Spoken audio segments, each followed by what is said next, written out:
Hello and welcome everyone to our session today on how housing markets predict rates of homelessness and messaging to dispel conventional beliefs.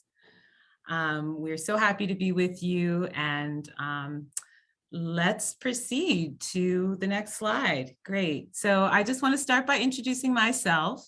My name is Saba Mwine. I'm the Managing Director of the Homelessness Policy Research Institute here at the Sol Price Center for Social Innovation.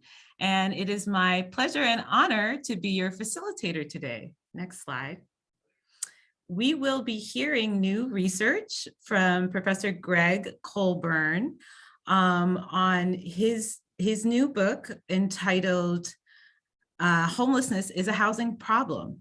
And in this research, in his presentation, we will be learning about accessible statistics that illuminate, basically in his new book, tests a range of conventional beliefs about what drives the prevalence of homelessness in a given city, and points to housing market conditions such as cost and availability of rental housing as a more convincing explanation for conditions in cities like Los Angeles.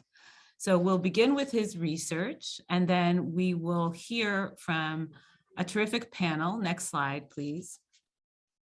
Alexandra Sa, the Executive Director of Koreatown Immigrant Workers Alliance, KIWA.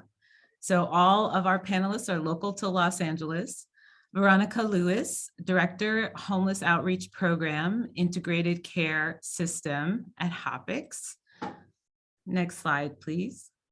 And Alexander Vysotsky, Associate Director, Policy and Legislative Affairs at the Los Angeles Homelessness Services Authority, LAHSA. So, like I said, we will begin with our research presentation, followed by a panel discussion, and then we will close with a Q&A. So we invite you all to please put your questions in the Q&A box or in the chat, preferably the Q&A box, so we can keep track of that. And so with that, I will pass it to Professor Colburn. Thank you, Saba. I really appreciate it. And thanks to SCANPH for the invitation. I'm excited to share with you a brief presentation which summarizes the arguments that my co-author Clayton Aldrin and I make in our forthcoming book, which is titled Homelessness is a Housing Problem. I am coming to you from chilly and cloudy Seattle. I hope it's sunnier and warmer for all of you today. Gonna get my slides working. Here's the book. It's out next week. The release date, University of California Press is our publisher, and so it's been great to work with a publisher that is located in a region of the country that is obviously confronting the homelessness crisis as the Bay Area is, which is obviously relevant in Seattle and Los Angeles and up and down the West Coast. So my motivation, I guess I'm going to go back one slide. My motivation for writing this book was as I was in meetings in Seattle, and I think this story probably plays out around in cities around the country, it became apparent to me that whether I was meeting with philanthropists or policymakers or corporate leaders, that there was not a clear understanding of what was driving the homelessness crisis in our region. And as a result, I felt like many of our policy responses were a little scattershot, and that there was not some driving motivation behind our policy response. And so we ended up in crisis response mode, I would say. And so that really caused me to start sitting down and thinking about what was driving this crisis. And so when we start to, as a social scientist, I think a lot about causation. And so causation is easy in some realms, such as the physical sciences. What causes a pencil to fall when you drop it? And we would say that that's gravity. When we get into the social world, causation becomes a little bit more difficult. Like, what causes someone to be admitted to Harvard? Well, that's complicated, right? A lot of things come together to produce that outcome. And for those of you who've spent time in the field of housing and homelessness, the question of what causes homelessness is an incredibly difficult question. We know that there are all sorts of factors that come together to produce the crisis and the experience of homelessness. And so it's very hard to distill this complex causality down to one idea.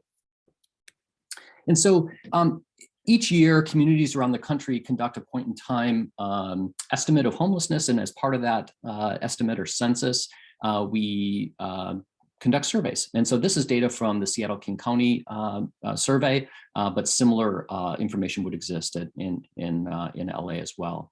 And whenever I see these lists of, when we ask people what conditions led to their experience of homelessness, I cringe a little bit because we end up focusing on these as the fundamental drivers of homelessness. And so these appear in the newspaper and people talk about these.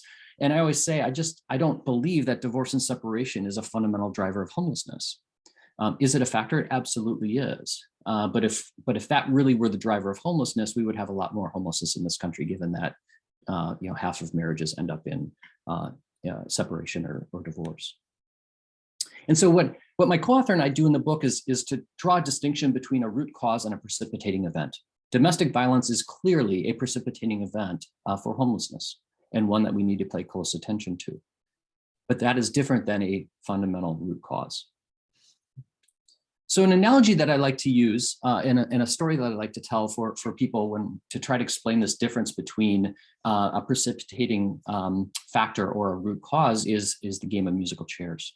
And so imagine a game of musical chairs, 10 people, 10 chairs, a leader starts the music, everyone starts walking inside the circle, one chair is pulled out, and when the music stops, everyone rushes for a chair. In this case, Mike loses. He happened to be on crutches after spraining his ankle, and given his condition, he was unable to move quickly enough to find a chair during the scramble that ensued. And so if we were to ask if ESPN were there reporting on the sporting event and said, why do you think Mike lost? Mike, including the other people in that circle, would probably say, well, Mike had a bad ankle. That's why he didn't get a chair. And that would be a reasonable explanation for that condition. But is that fundamentally the driver of Mike's chairlessness? I would argue no. The fundamental issue was that there were 9 chairs and 10 people. And Mike's ankle injury identified him as someone who is likely to experience chairlessness in this case. And I think that this is an example of what's happening in cities around our country when we think about homelessness. When we have really scarce housing market conditions, vulnerabilities are accentuated and identify people to likely lose the game of the competitive housing market in which we see in many cities. And so in these conversations I had in the community, people would always bring up poverty and mental illness and drug use. And there's no doubt, and the literature demonstrates that these do increase the risk of homelessness at the individual level. I'm not going to dispute that. But when you look at the percentage of people nationwide who are chronically homeless, it's about a third, not even 30%, 28%. In Seattle, the number is about 27%. The number of chronically homeless unsheltered is about 16% of the total homeless population in King County, our COC up here. And so, but these factors become really, really powerful because the visible homelessness that we observe on the street is disproportionately unsheltered chronic individuals, which is not a full representation of the crisis as a whole. And so that distorts things. The other thing that is important to understand is if we think about drug use, poverty, mental illness, these individual factors, we know that these conditions produce homelessness in some geographic contexts like LA and Seattle, but not in many others, or at least not at the same scale. And so the point of the book is, what is going on here? So the fundamental question in the book is, why do rates of homelessness vary so widely around the United States? So Seattle has 4 to 5 times the per capita rate of homelessness of Chicago. LA is actually slightly higher than Seattle. So do we have a large homelessness population in LA and Seattle because we have more people with these individual vulnerabilities? That is a reasonable, plausible explanation if you're just trying to come up with some explanation. But the reality is, and the data to demonstrate that is not the case. So this is a book about cities. It's not about people. It doesn't mean that people aren't important. They absolutely are. But what we're trying to find out is, what is it about certain locations that produce disproportionate levels of homelessness? And our thesis is that tight housing markets accentuate individual vulnerabilities and produce disproportionate rates of homelessness. And these individual vulnerabilities serve as a sorting mechanism. In other words, to identify people who are likely to be without housing. So just to give you a sense of what variation looks like around the country, these are the communities that are included in the sample in our book. And what you'll see is we break them out by cities and counties because counties, generally speaking, I should back up. In all jurisdictions in the country are covered by a continuum of care, what we would call a COC. And the COC is responsible for funding, federal funding, and allocating that funding to service providers and other people providing services to people experiencing homelessness. And so we also conduct our census and counts at these COCs. And so some COCs cover only a specific city, other COCs are broader and cover full counties. And because homelessness tends to be more acute in center cities, city-based COCs tend to have higher per capita rates of homelessness than do counties. And so when we're comparing, what we want to do is compare cities to cities and then counties to counties to make sure we're doing an apples to apples comparison. And so what you'll see is in the city, the block of cities, New York is about almost 10 times or 10 people per 1,000. And on the low end, Indianapolis is around 2. And so there's about a 5-to-1 ratio between the top and bottom of city COCs. While the numbers are lower, the per capita rates are lower in counties, what you'll see is, again, it's about a 5-to-1 ratio. LA County is the highest among the counties. That's about 5-to-1 versus Hillsborough County, which is Tampa. And so what we're trying to explain in the book is this 5-to-1. Why is it 5-to-1 in cities? Why is it 5-to-1 in counties? So we tick through a series of explanations that I hear all the time in my conversations with people in the community in an effort to address what I would consider to be some myths about the drivers of homelessness. So there's no doubt that poverty is an individual cause of homelessness. There's no doubt about that.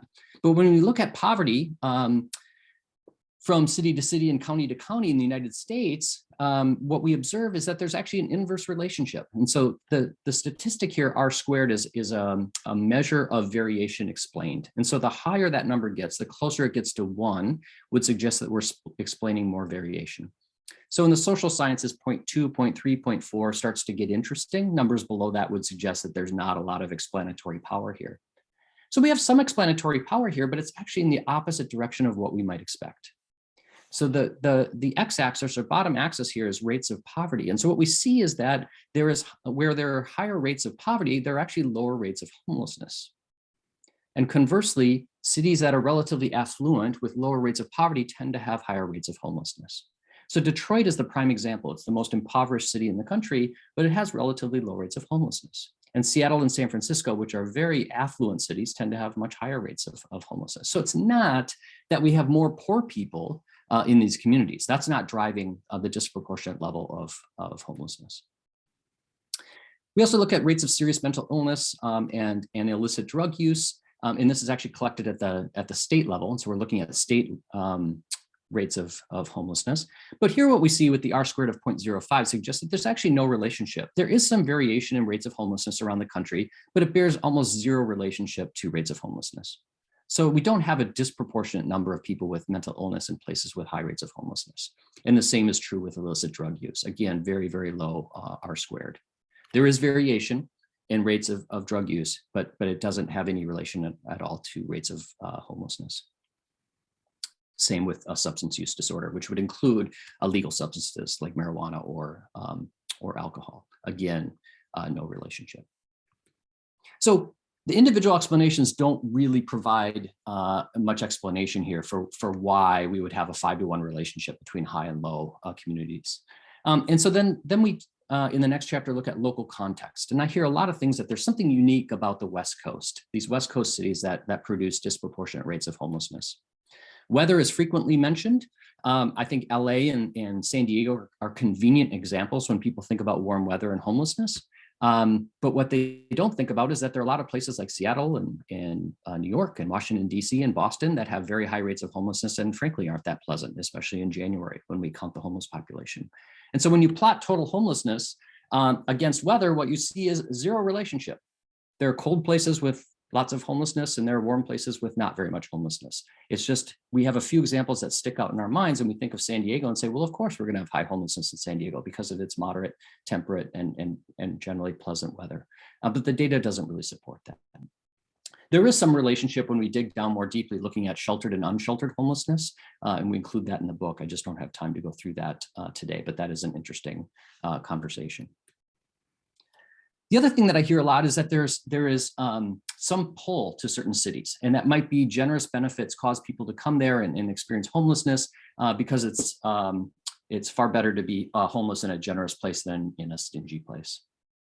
So one way that we measure that is we look at TANF, which is the primary federal welfare program for typically women with children. And so we look at rates of family homelessness to see if higher or more generous TANF benefits at the state level are a draw for homelessness. And because TANF is devolved to the states, some states can be generous, some can be stingy.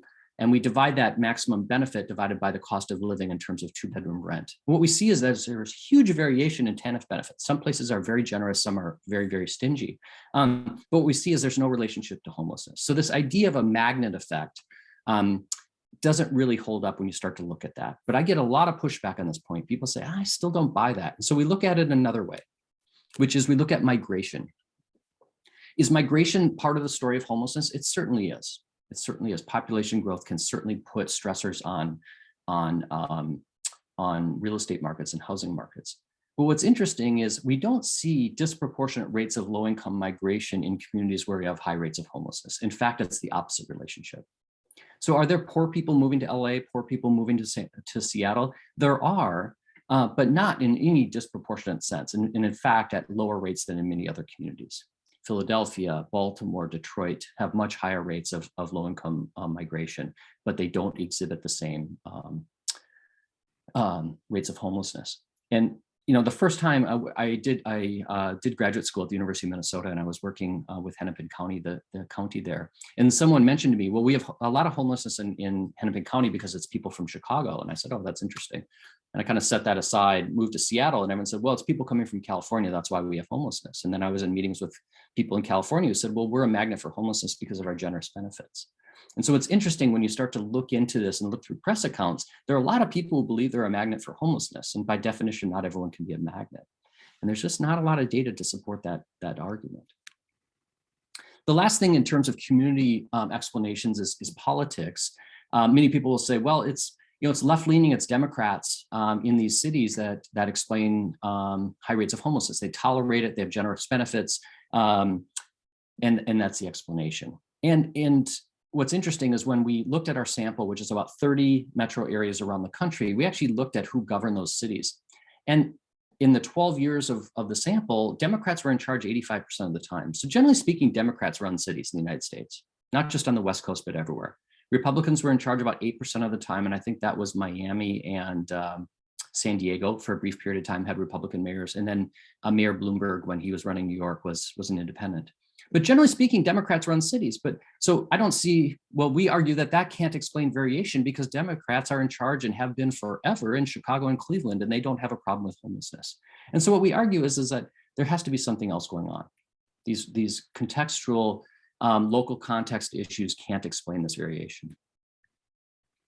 So last we moved to housing market conditions. And when you plot median contract rent in these communities, what you start to see is R-squareds that are meaningful. You see an upward sloping line, which suggests that where rents are expensive, you've got more homelessness. And for those of you who are doing this work, this isn't groundbreaking. This evidence has been in the literature for a long time, but it really hasn't made it out more broadly into the community, which is why we decided to write this book for a more general audience.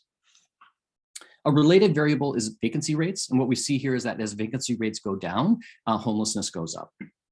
And so generally speaking, and these are related variables, they're not independent, vacancy rates have an impact on rents. But if you were to give me a community and give me the vacancy rate and their median contract rent, I could with a fairly high degree of confidence tell you whether this is a community that's likely to have a real problem with homelessness or not. So the question then is so what is causing these housing market conditions in certain cities that produce this disproportionate level of homelessness? Is it because we just have people moving to coastal cities and that drives up housing costs and creates this problem with homelessness? This is a really interesting finding, one that surprised me. I plotted population growth in each of the communities in our sample against homelessness and actually found very little relationship. And this shocked me. I actually ran it a couple of times because I thought I had done it incorrectly. And so once I dug into this, I started to realize that, yes, there are fast growing places like on the West Coast, Seattle, Portland, San Francisco, LA not as growing as fast because of its scale, but it still is growing. But there are also Sunbelt cities that are growing as fast and don't have anywhere near the issue with homelessness, Charlotte, North Carolina, for example. And so the point here is that the demand side, which is the number of people moving to a community, the number of people in a community and the incomes that they make, which is where demand for housing comes from, is important. But we also need to look at the other side, which is how much housing is available. And so there's a measure in economics called supply elasticity, which measures the change in the supply of housing given a change in price. So the example that I use is pens. If the price of pens went up 10 times tonight, what would happen tomorrow? The producers of pens would make all sorts of pens. They would have run 3 shifts and they would hire more people, and we would be flooded with pens because it was an opportunity for them to make money. So in that sense, what we'd say is that the quantity supplied of pens would be significant given a change in price. It would be very elastic. With housing, if the price of housing goes up a whole bunch tonight, what happens tomorrow to housing? Absolutely nothing, because it takes a long time to construct housing. Okay. So generally speaking, the elasticity of housing is lower than it would be for a lot of other products or services. But from community to community, we get differences in housing supply elasticity based on the regulatory environment and topography. So where you have water and where you have mountains, it is harder for housing supply to respond to changes in price or demand.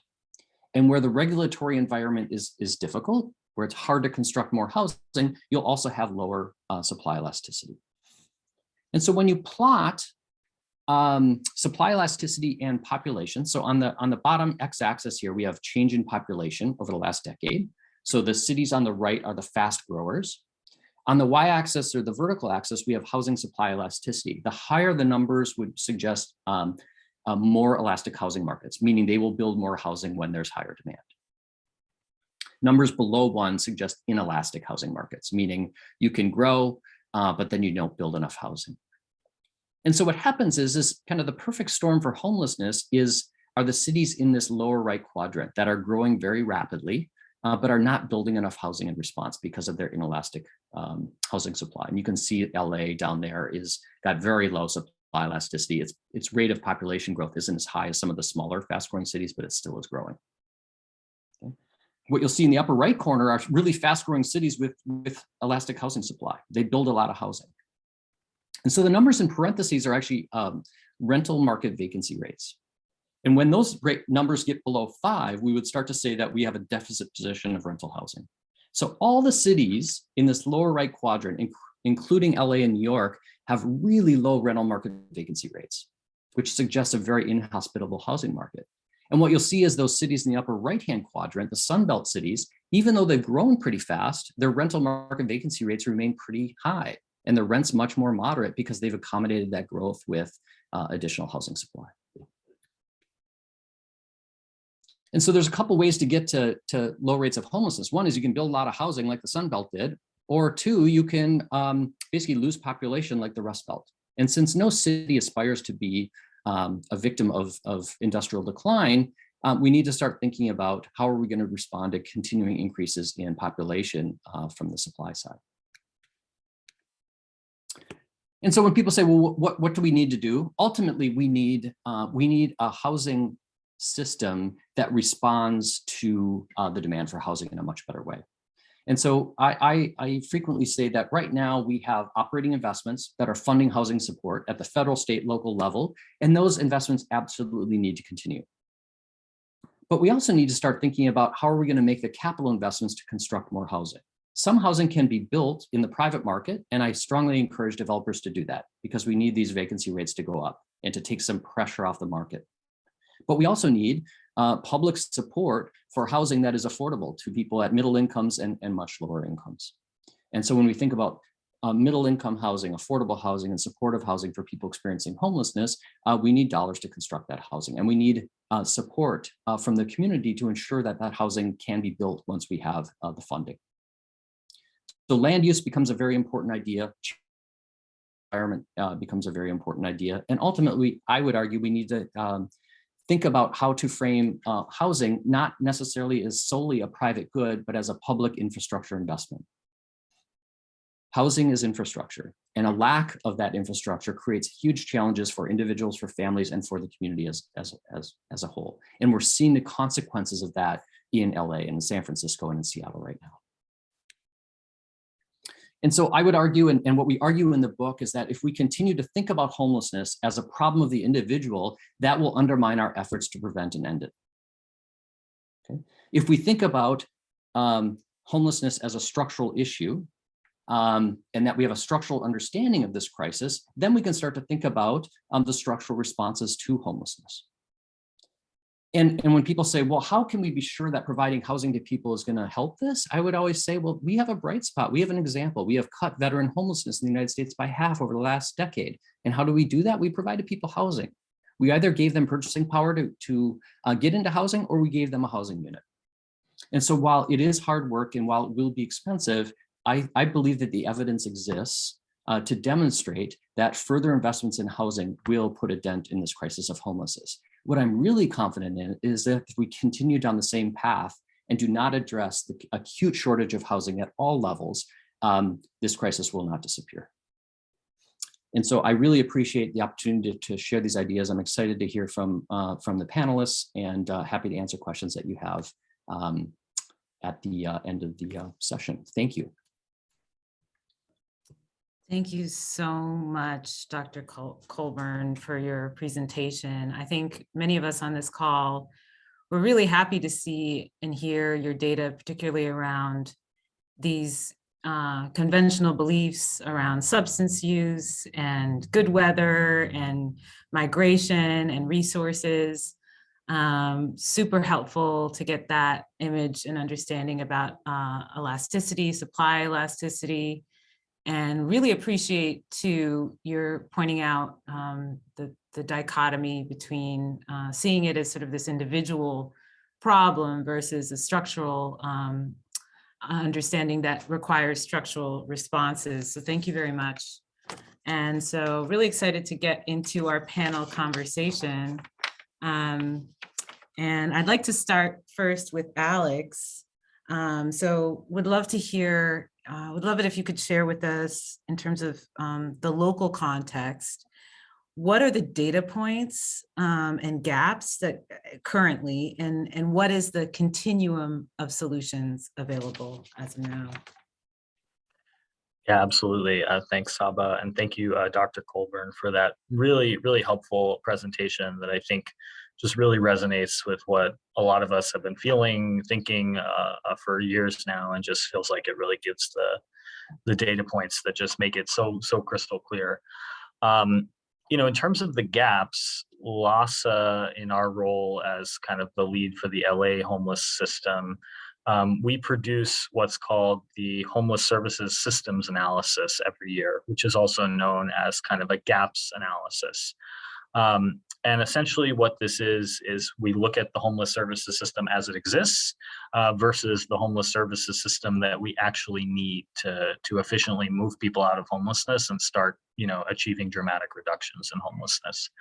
And our data team recommends that in an optimal system, we have essentially a 5-to-1 ratio of shelter beds to actual permanent housing resources to get people out of homelessness. The idea here is that, you know, you've got a lot of different points in the homeless services system. You've got homelessness prevention programs, you've got outreach and shelter for those folks that do fall into homelessness, and then you've got the housing resources that actually flow people out of homelessness, right?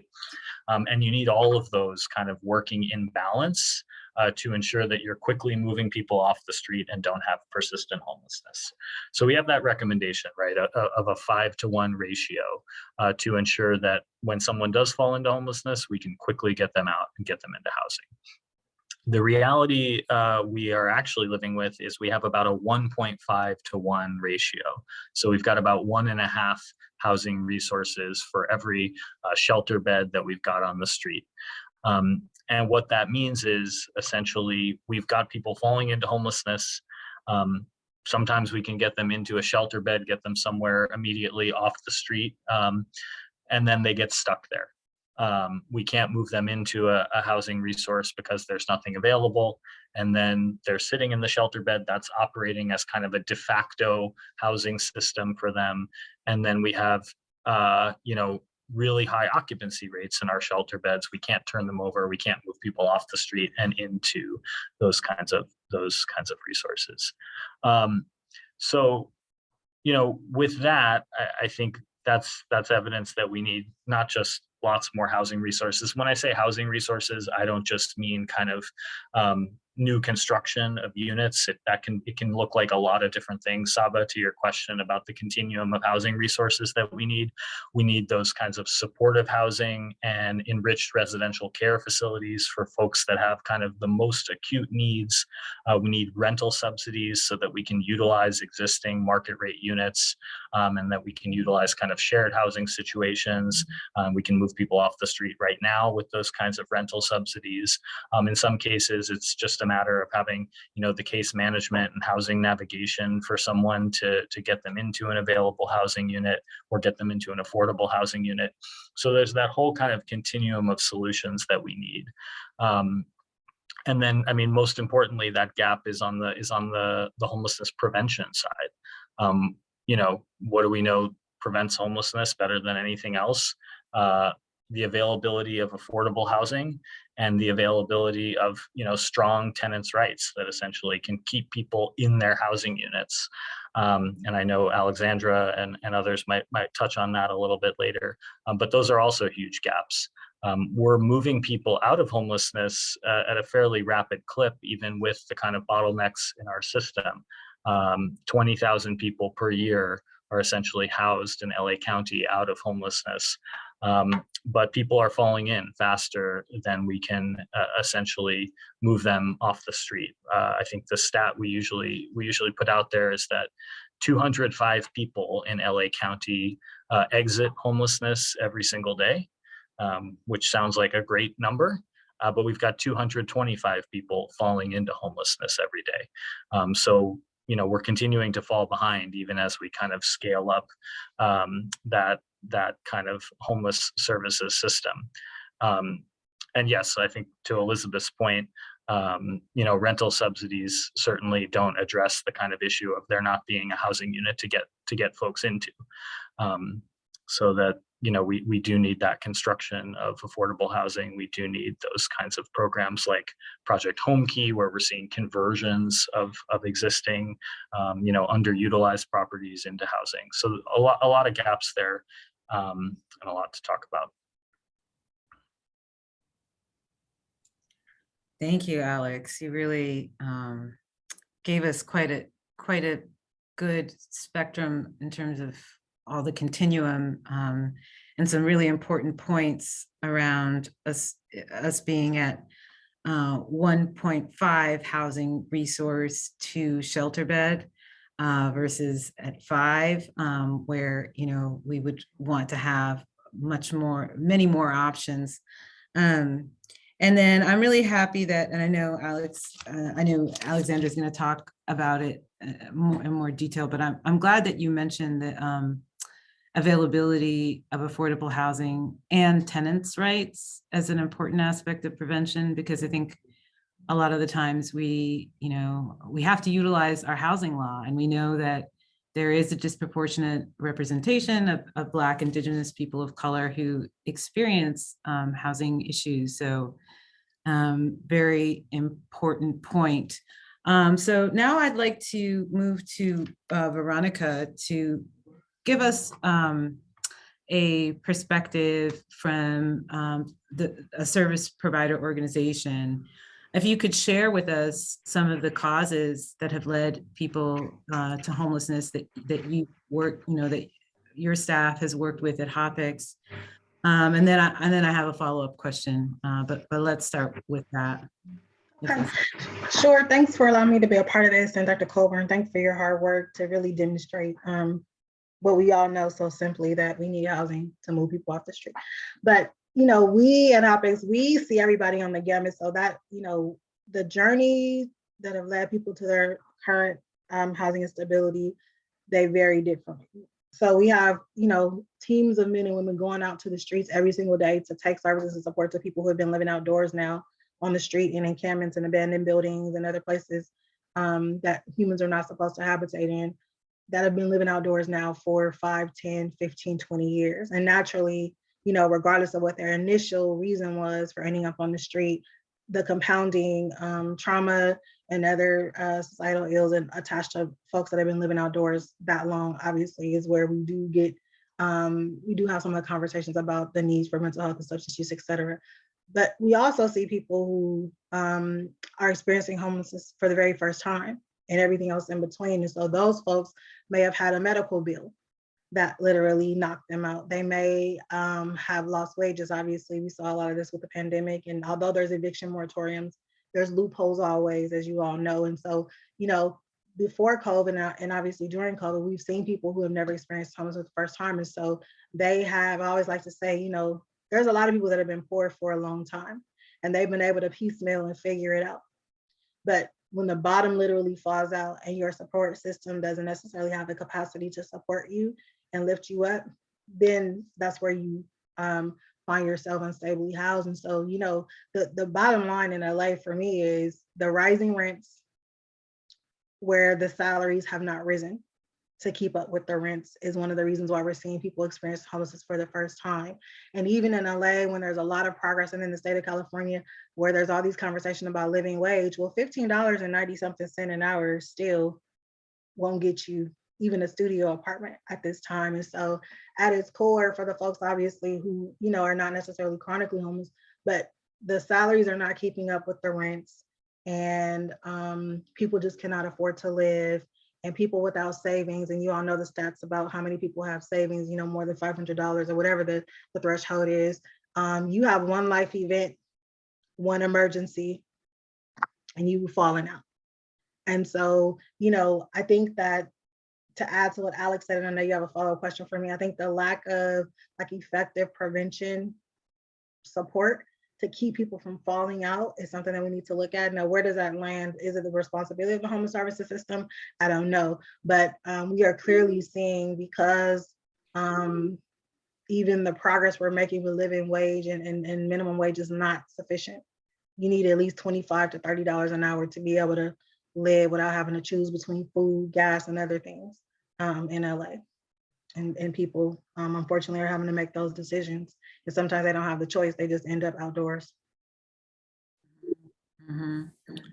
Thank you so much, Veronica, for, you know, pointing directly to what we know in Los Angeles in our experiences in terms of what we see, increasing rents, and yeah, unfortunately, the incomes, they need to come up as well. So I appreciate that. And so I'd like to hear, because I know the work of HOPIX. I know you guys are very diligent and creative. And so I'd like to hear what are some of the creative solutions that your organization is taking in terms of getting folks housed?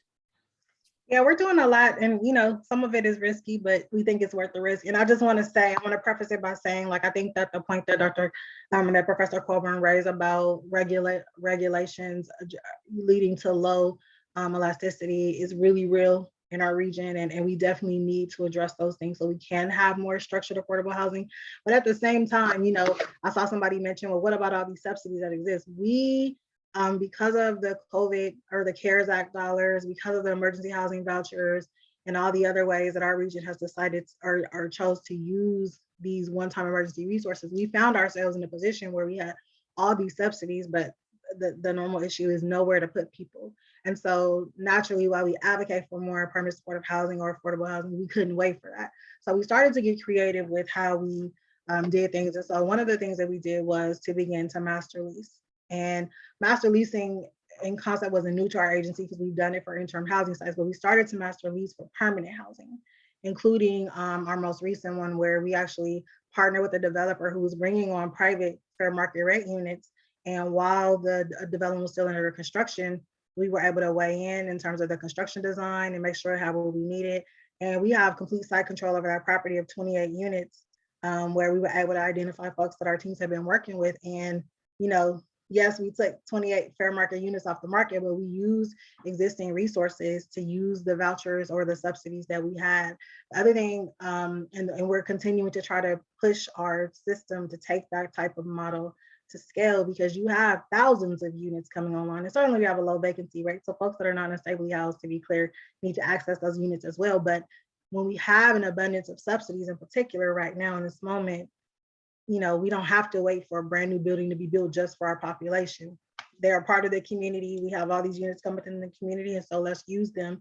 I think the other thing that we've taken advantage of is the state's home key process. And so, we're looking at every piece of land, every property, every motel, everything we can use that exists that doesn't necessarily have long-term use in its current purpose to repurpose it. So we've participated in 3 different home key projects. And that's where, of course, all of the state of California is giving municipalities or counties money to be able to purchase properties. And so in the next 3 months or so, because we got some private support from a foundation, we're going to begin to convert a 31 unit motel that, with the money that the city of LA got from the state and essentially escrowed over the property to us, is going to become 31 studio apartments. And so I think those kind of creative solutions where we push to have more project-based stuff, but also look at what exists in our coffers. If you drive down our streets, there's so much vacant land. There's so much vacant property, inclusive of some of the blight that our communities have experienced, single family homes, other buildings. And so we just have to be bold and creative and use those things, especially with all the subsidies that we have in here right now. That's such an important point, Veronica, that I really want to highlight in this abundance of subsidies, the use of master leasing, which, you're right, we don't see that prevalently in our region. And thank you for sharing that. And I hope there's some, master leases sparked out of this conversation. I just want to briefly circle back to Alex before we hear from Alexandra in a moment.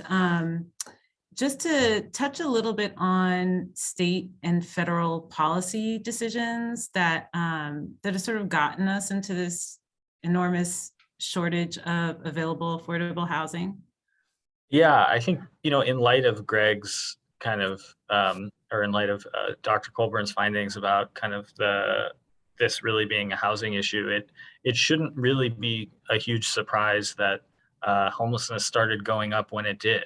Right after the Great Recession, at the state level, we cut affordable housing funding dramatically, right as housing markets were starting to recover and rents were starting to go up again. So lo and behold, a couple of years later, homelessness started shooting up. So, end of 2011, beginning of 2012, the redevelopment agencies being eliminated, that cut about $1 billion in affordable housing funding, right at the moment where housing costs are starting to go up again.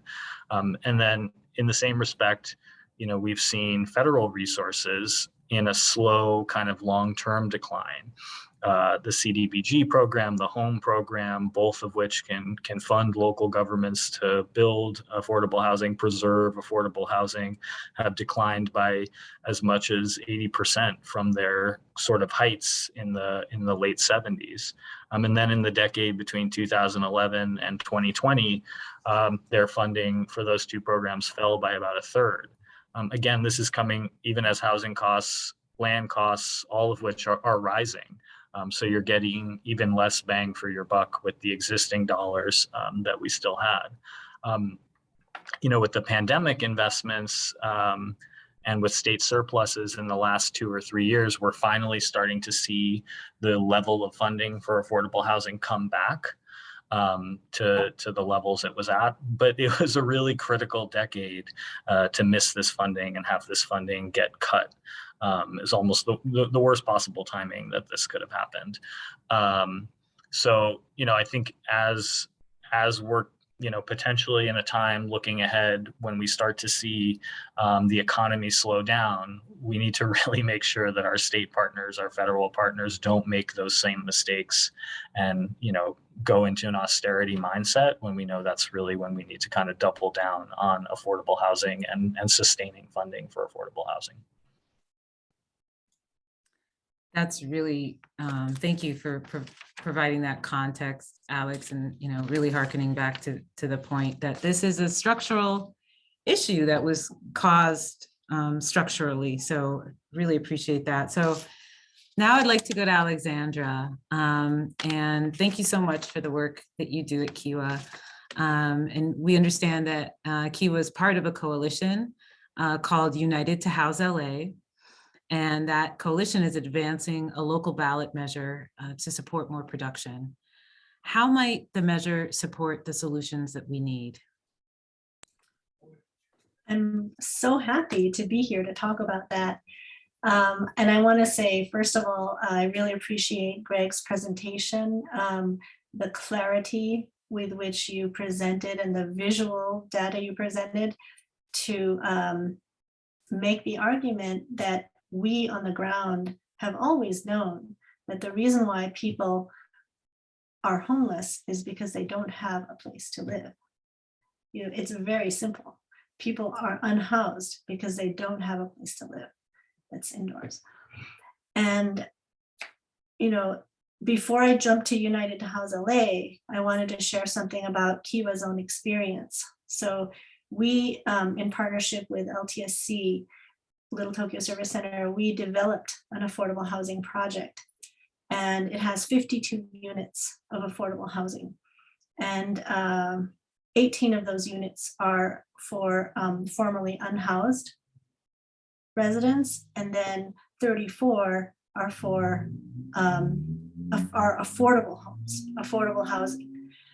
Now, when we were and who got into this 52 unit building, it was by lottery. So we certainly didn't choose who got to get into the building. When we were giving out the applications, the management company suggested, let's choose one day and give out applications on that one day for 8 hours. And I thought to myself, why would we only provide applications on one day? What if you couldn't make it that day? What if, you know, that wasn't a good day for you? Or what if you didn't hear about it that day? And they were like, let's just do this one day.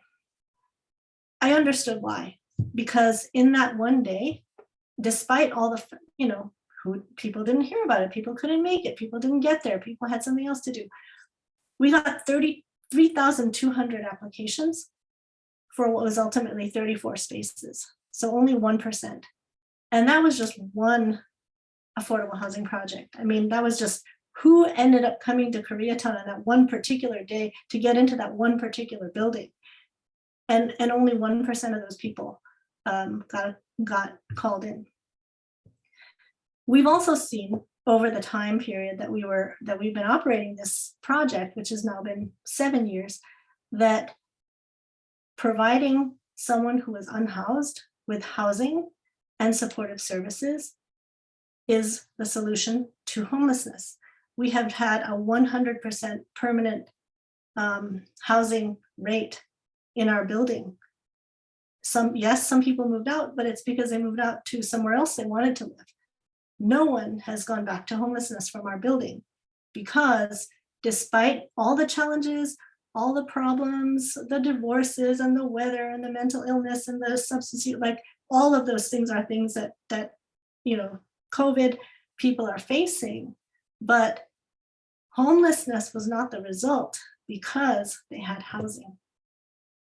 So everything in our experience completely supports the argument that Greg has made.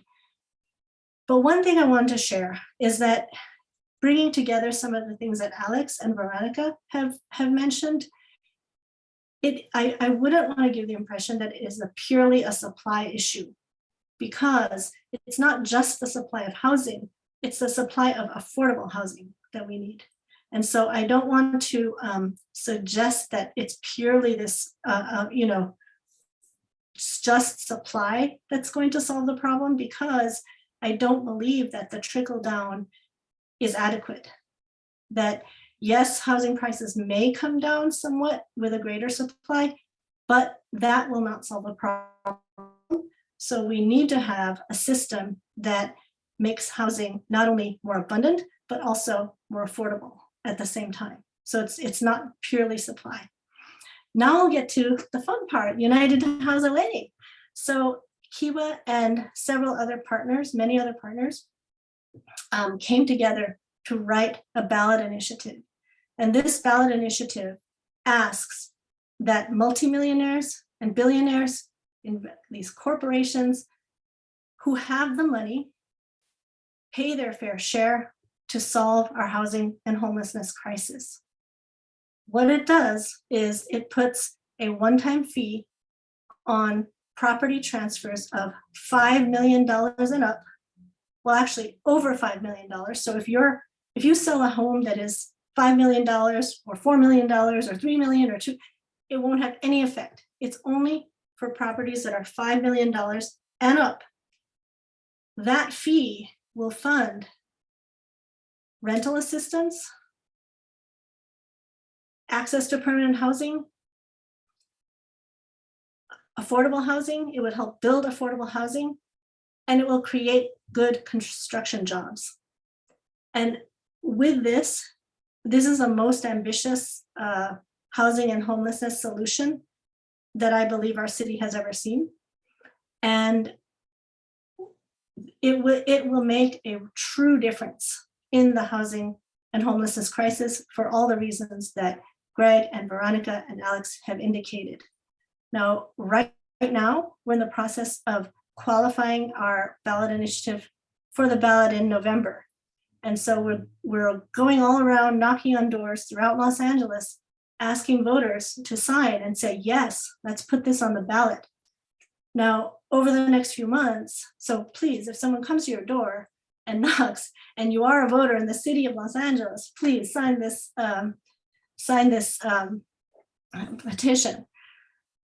And once we do qualify for the ballot, we do anticipate people will try to fool voters into thinking that small homeowners are going to be affected. We are not. The only people who will be affected will be $5 million properties and up. And this will create thousands, tens of thousands of new homes in the next 10 years in the city of Los Angeles. So we're really excited about this ballot initiative. It's united2housela.com. Find out more about it, find out who's supporting it, find out what the details, and we're happy to answer any questions. That's great, Alexandra. Thank you so much for sharing the ballot, the coalition for the ballot measure.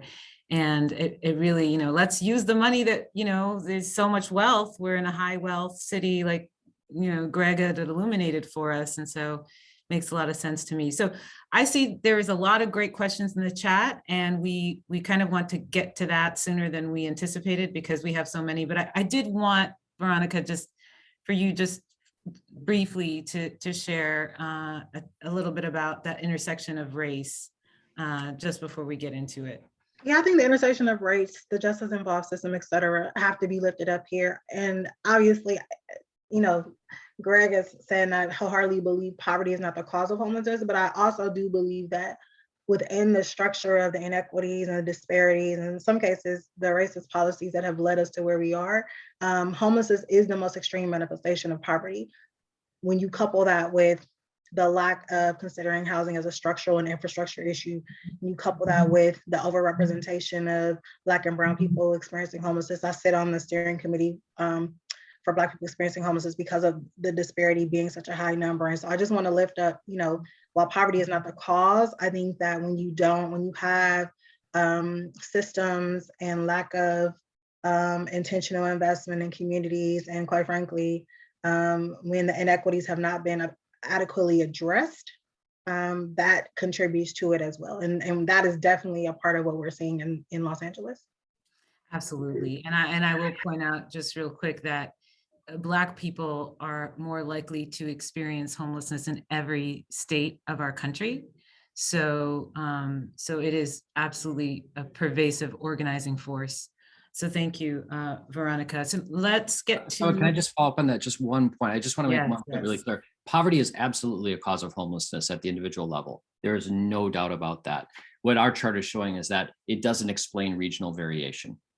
And that's what makes this, there's some nuance here. I would never argue that poverty doesn't cause homelessness, because it absolutely does. It's just, it doesn't map to regional variation, which complicates this. And when you think about race and poverty together, that helps to explain these really troubling just disproportionate rates of homelessness by race. But thank you for the comment. That's really, really important. Right. This is great. I know the time is like, how did it all go by so quickly? Okay, so let's get to your questions, audience. The first one being, how do we make these changes when people with wealth or investments or home ownership benefit from the lack of housing and limit policy changes? This makes changing the perspective to structural difficult. Greg, did you want to respond to that one? Yeah, this is a great point, and it speaks to the importance of local politics, grassroots organizing, and local politics. There's a book I highly recommend by Catherine Einstein, who's at Boston University, called Neighborhood Defenders, which looks at the dynamics of local zoning boards and the decisions made, and demonstrates this very point, which is typically older white individuals who are single family homeowners stand in the way of development of multifamily housing, which then prevents communities from being able to respond to increasing demand for housing. And so this is absolutely essential.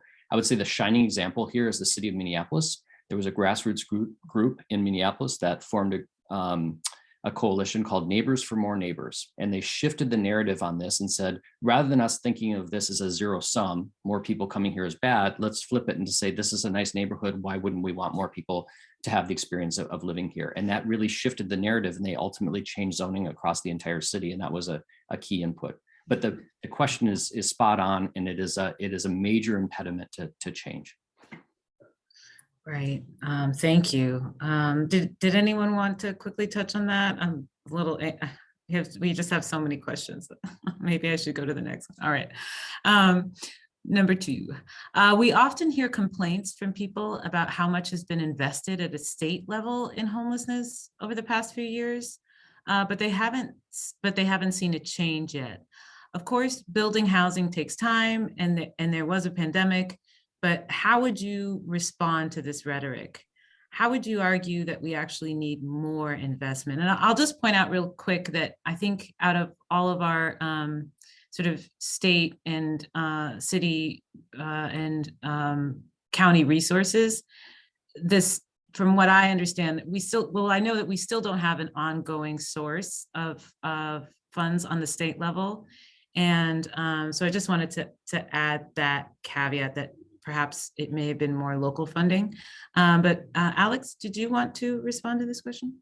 Yeah, I think you hit the nail on the head there, right? We have never had an ongoing source of state funding for affordable housing and homeless services since the dissolution of redevelopment.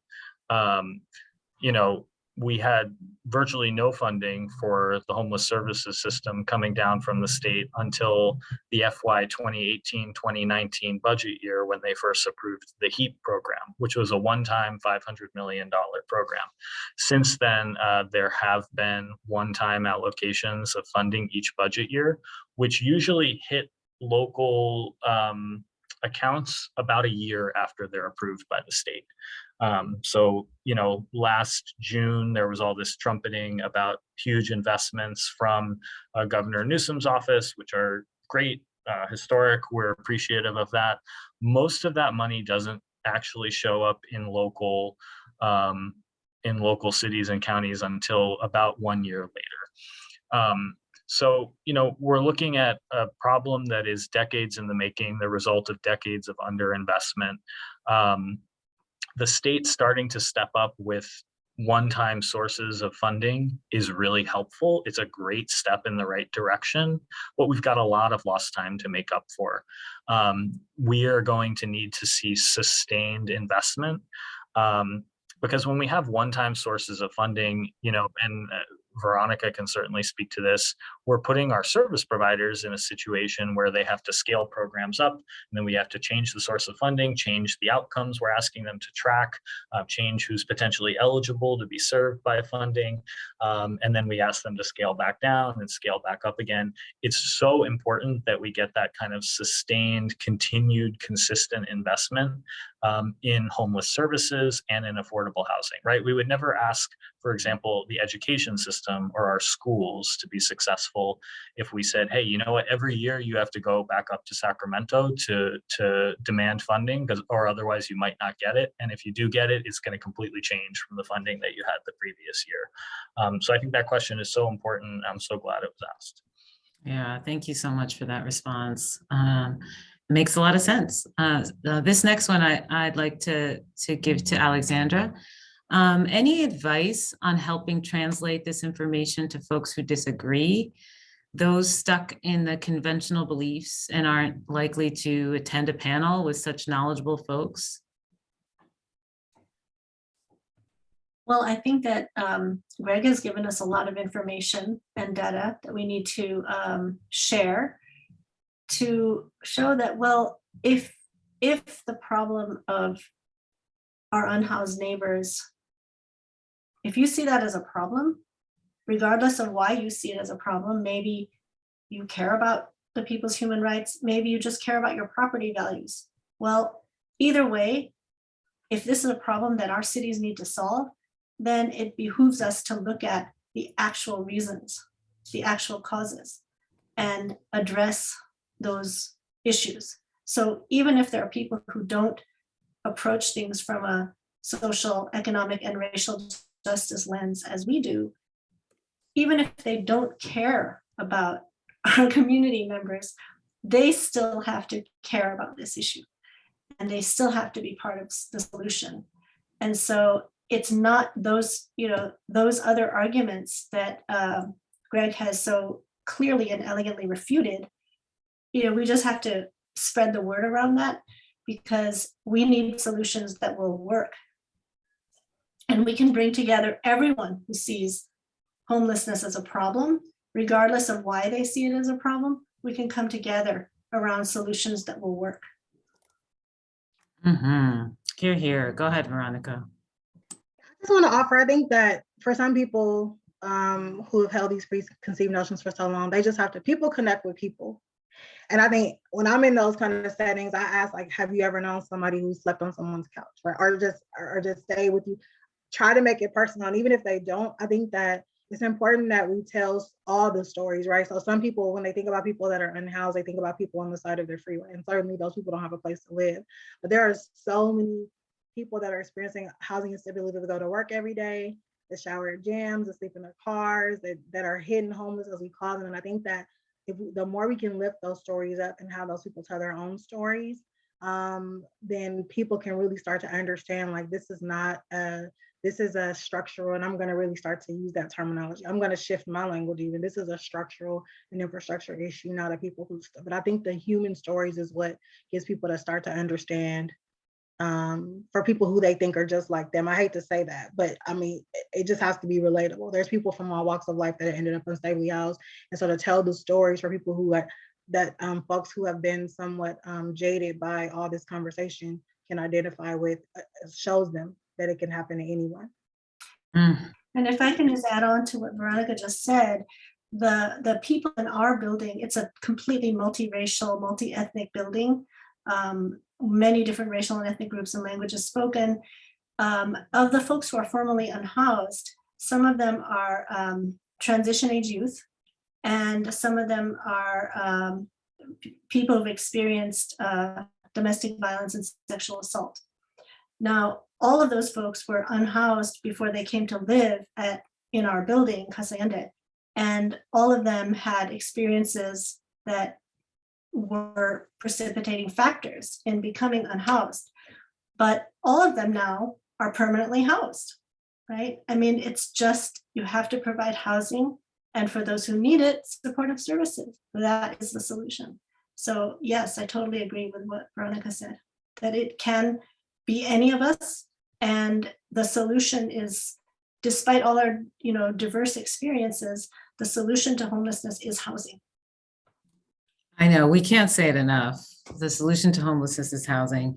And I also want to sew in as well, just engagement with people that have lived experience in like within organizations, within leadership roles, because that lived experience is so, it's just incredibly valuable to, if you're going to make any kind of change to a product or develop something, you're going to seek the people that are going to be, who have had the experiences of that thing. And those are so nuanced, and especially because our systems are so intricate, that we can really learn a lot about how we can unpack some of these structures that are incredibly dense, in partnership with people that have lived experience. So I'd like to ask another question. To what degree does naturally occurring affordable housing help with housing elasticity and supply? Is it time to reopen the conversation about the need for publicly owned housing options? The private sector has zero incentive to house poor people who can't pay higher market rates. I think I want to point this one to you, Greg, and then who else would like to answer it is welcome. Sure, and I would love to hear the perspectives of others as well. I actually work in the Department of Real Estate at the University of Washington, and so when I'm out speaking to people in the real estate industry, I sometimes people raise their eyebrows when I say the private market can't fix this problem, because if you've ever looked at what it costs to construct housing, given land and supplies and labor, and if someone can only afford $500 a month, the math doesn't work. And so if we, to a certain extent, we've kind of stuck our head in the sands and said, let's let the market figure this out, and that has not worked. And so do we need more development of market rate housing? Absolutely. If we think that that's going to filter down and at some point become affordable, that is folly. It is simply not the case. We either need, and we actually need both. We need to construct housing that is for the purpose of providing housing for people with lower incomes. And then we need to also provide increased purchasing power through vouchers. And so both of those things can come together to make a major change here. But solely just expecting developers to do this, it's not their job. It's not their job. And if we expect people who are motivated to make a profit in housing development to fix the problem of homelessness, we're kidding ourselves. Thank you for that. Did anyone else want to respond to that question? Just one thing I do want to say about the private market, and I think as we talk about how do we build more housing, I think it's really important to go back to what Veronica was saying earlier about so much of our housing market is where we've like baked in institutional racism. And so when we think about who needs to build more, that needs to be a part of the conversation. Are we ensuring that, as more market rate housing gets built, that some of these like more affluent, whiter areas that have blocked housing for so long and created this crisis are doing their part? Or are we doing another kind of like colorblind solution here, where we just say everybody needs to build more, and then the neighborhoods with more political power are able to control that process more than other neighborhoods that aren't?